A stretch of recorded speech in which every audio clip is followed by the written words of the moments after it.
From this year, September 9th will be observed as the International Day to protect education from attack. Attack on education is the attack on children's educators and educational institutions.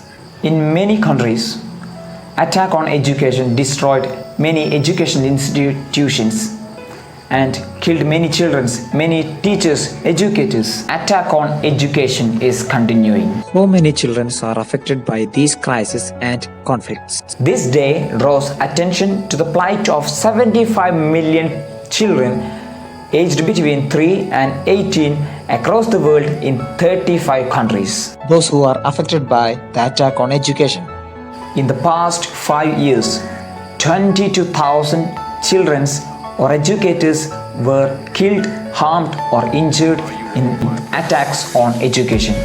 Before 2015, more than 96 countries in the world has at least reported one case on the attack on education. These conflicts today is going to affect future of the entire generations of children. Without the access to education, a generation of children living in conflicts will grow up without any skill, so they cannot contribute to the development of their country.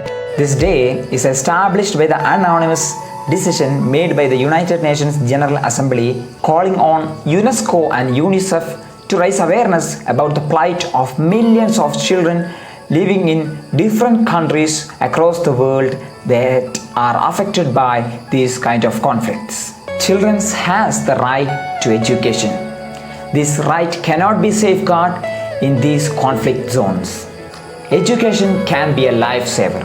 Out of the school, children are easy targets to abuse, exploitation and recruitments by groups and armed forces. Schools should provide a safe place where children can be protected from these threats.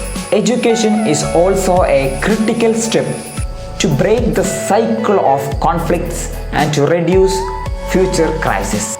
Through this day, the UN is giving a clear message of the need of safeguarding schools as a place for the safety and protection of students and educators.